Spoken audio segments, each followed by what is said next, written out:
Learn English through Stories P2 PDF. Adapted and modified by Kulwant Singh Sandhu. Contents: The Life and Adventures of Robinson Crusoe, Chapter 1. Start in Life Continues.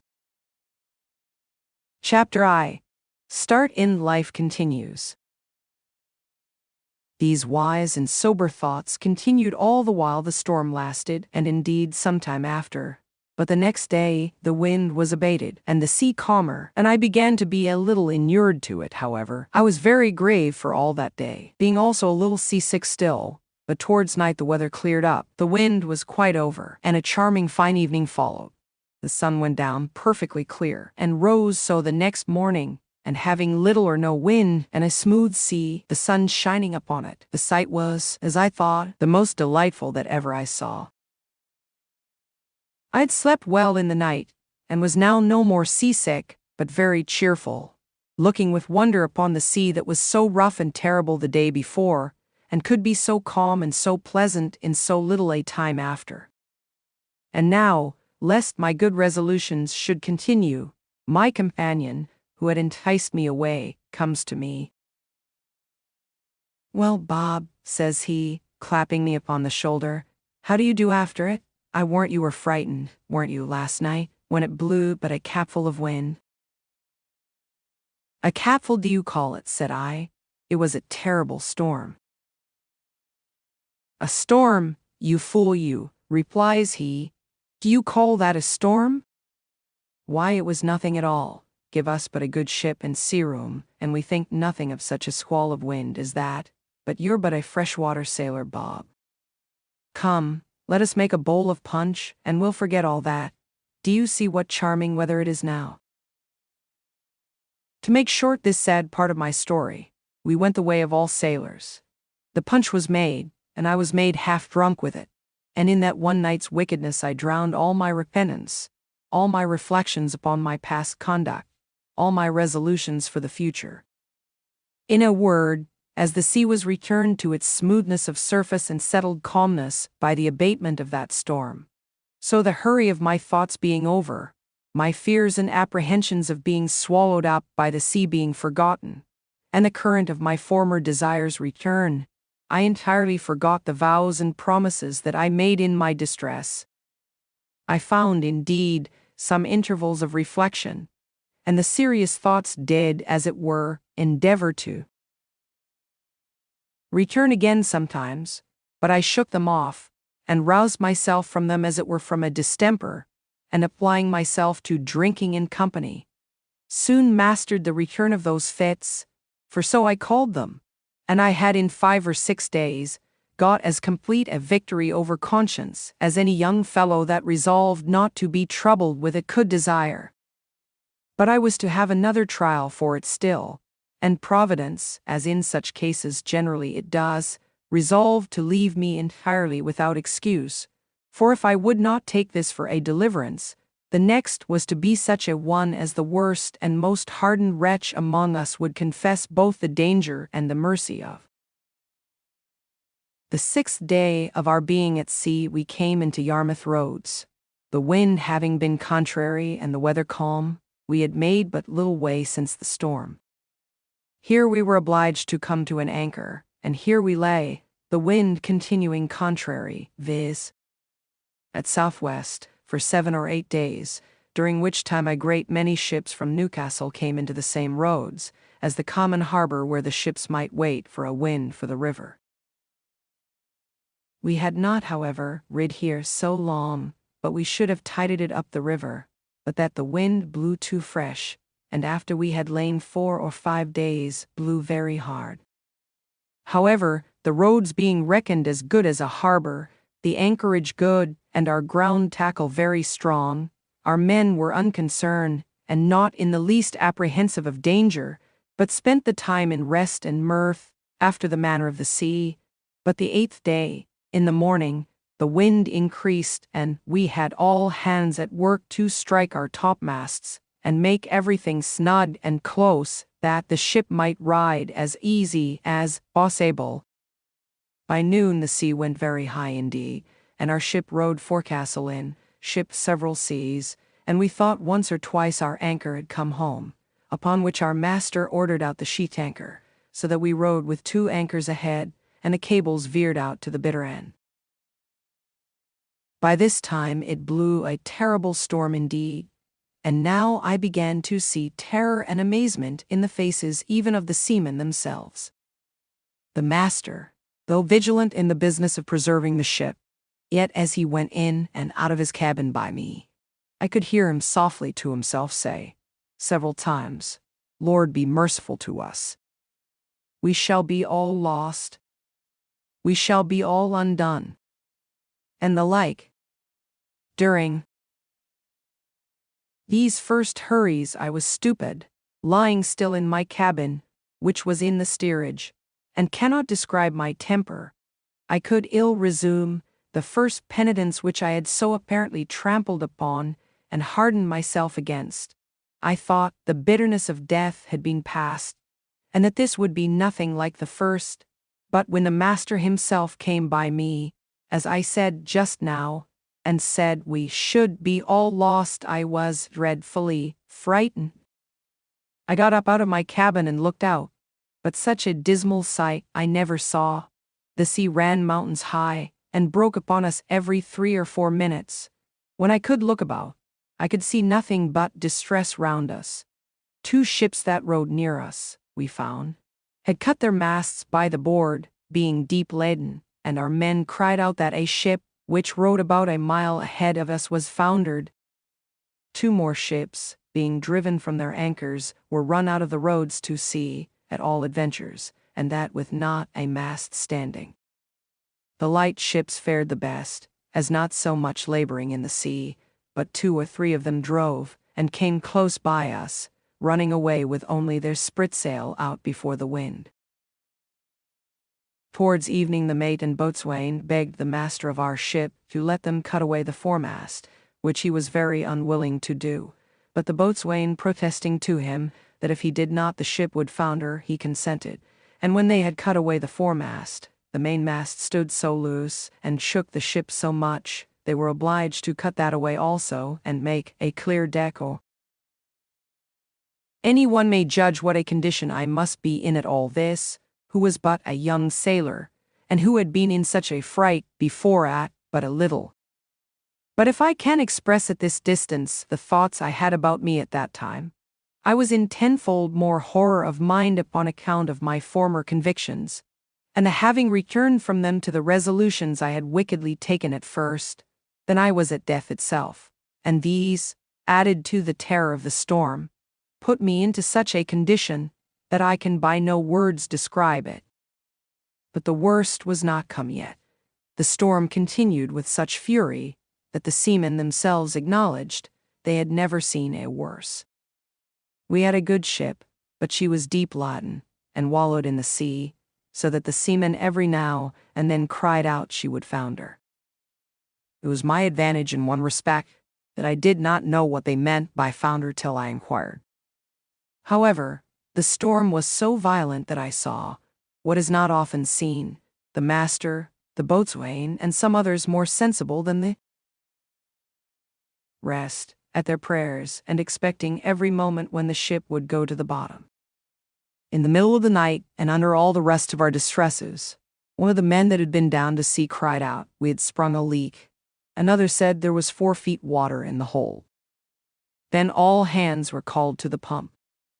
At that word, my heart, as I thought, died within me, and I fell backwards upon the side of my bed where I sat, into the cabin.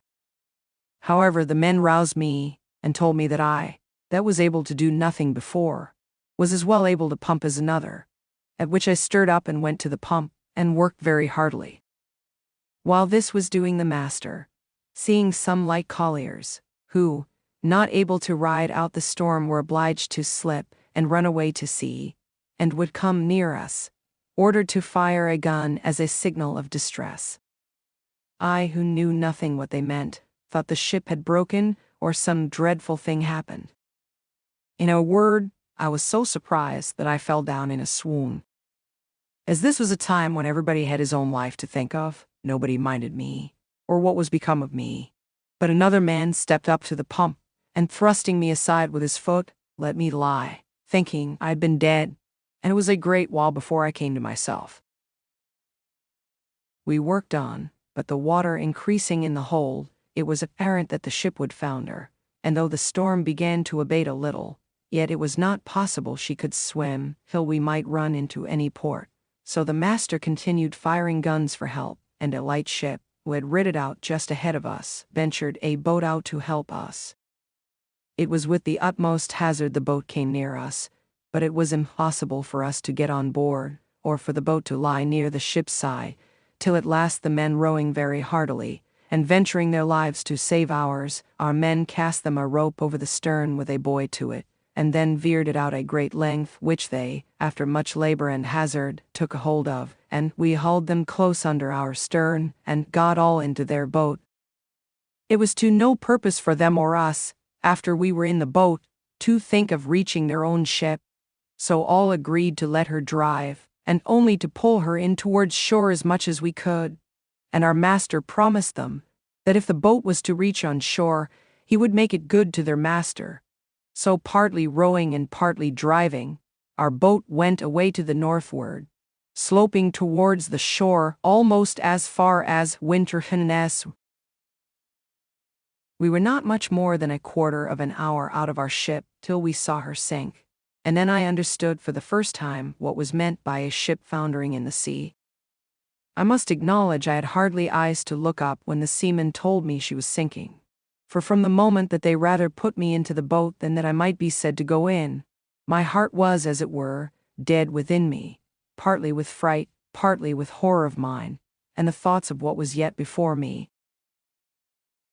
While we were in this condition, the men yet laboring at the oar to bring the boat near the shore, we could see when, our boat mounting the waves, we were able to see the shore, a great many people running along the strand to assist us when we should come near, but we made but slow way towards the shore, nor were we able to reach the shore till, being past the lighthouse at Winterton, the shore falls off to the westward towards Cromer, and so the land broke off a little the violence of the wind.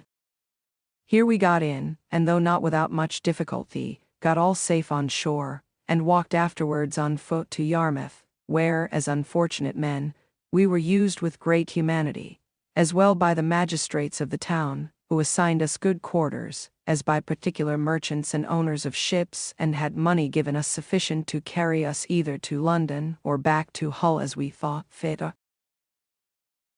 Had I now had the sense to have gone back to Hull, and have gone home, I had been happy, and my father, as in our blessed Saviour's parable, had even killed the fatted calf for me. For hearing the ship I went away in was cast away in Yarmouth roads, it was a great while before he had any assurances that I was not drowned. But my ill fate pushed me on now with an obstinacy that nothing could resist, and though I had several times loud calls from my reason and my more composed judgment to go home, yet I had no power to do it. I know not what to call this, nor will I urge that it is a secret overruling decree that hurries us on to be the instruments of our own destruction, even though it be before us, and that we rush upon it with our eyes open. Certainly, nothing but some such decreed unavoidable misery, which it was impossible for me to escape, could have pushed me forward against the calm reasonings and persuasions of my most retired thoughts, and against two such visible instructions as I had met with in my first attempt. My comrade, who had helped to harden me before, and who was the master's son, was now less forward than I. The first time he spoke to me after we were at Yarmouth, which was not till 2 or 3 days, for we were separated in the town to several quarters, I say. The first time he saw me, it appeared his tone was altered, and, looking very melancholy, and shaking his head, he asked me how I did, and telling his father who I was, and how I had come this voyage only for a trial, in order to go further abroad, his father, turning to me with a very grave and concerned tone, "Young man," says he, "you ought never to go to sea any more. You ought to take this for a plain and visible token that you are not to be a seafaring man." "Why, sir," said I, Will you go to sea no more? That is another case, said he. It is my calling, and therefore my duty. But as you made this voyage on trial, you see what a taste heaven has given you of what you are to expect if you persist. Perhaps this has all befallen us on your account, like Jonah in the ship of Tarshish. Pray, continues he, what are you, and on what account did you go to sea? Upon that I told him some of my story, at the end of which he burst out into a strange kind of passion. What had I done, says he, that such an unhappy wretch should come into my ship? I would not set my foot in the same ship with thee again for 1,000 pounds.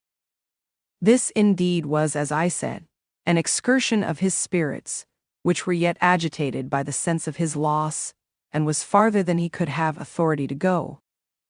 However, he afterwards talked very gravely to me, exhorting me to go back to my father, and not tempt Providence to my ruin, telling me I might see a visible hand of heaven against me. And young man, said he, depend upon it, if you do not go back, wherever you go, you will meet with nothing but disasters and disappointments, till your father's words are fulfilled upon you. We parted soon after, for I made him little answer, and I saw him no more. Which way he went I knew not. As for me, having some money in my pocket, I traveled to London by land, and there, as well as on the road, had many struggles with myself what course of life I should take, and whether I should go home or to sea. As to going home, shame opposed the best motions that offered to my thoughts, and it immediately occurred to me how I should be laughed at among the neighbors, and should be ashamed to see, not my father and mother only, but even everybody else, from whence I have since often observed how incongruous and irrational the common temper of mankind is, especially of youth, to that reason which ought to guide them in such cases, viz., that they are not ashamed to sin, and yet are ashamed to repent, not ashamed of the action for which they ought justly to be esteemed fools, but are ashamed of the returning, which only can make them be esteemed wise men. In this state of life, however, I remained some time, uncertain what measures to take, and what course of life to lead. An irresistible reluctance continued to going home, and as I stayed away a while, the remembrance of the distress I had been in wore off, and as that abated, the little motion I had in my desires to return wore off with it, till at last I quite laid aside the thoughts of it, and looked out for a voyage. Vocabulary. Abated. If something bad or undesirable abates, it becomes much less strong or severe. Inured. If you are inured to something unpleasant, you have become used to it so that it no longer affects you. Foundered. A boat or ship sank. Make it good. Compensate. Incongruous. Unusual or different from what is around or from what is generally happening.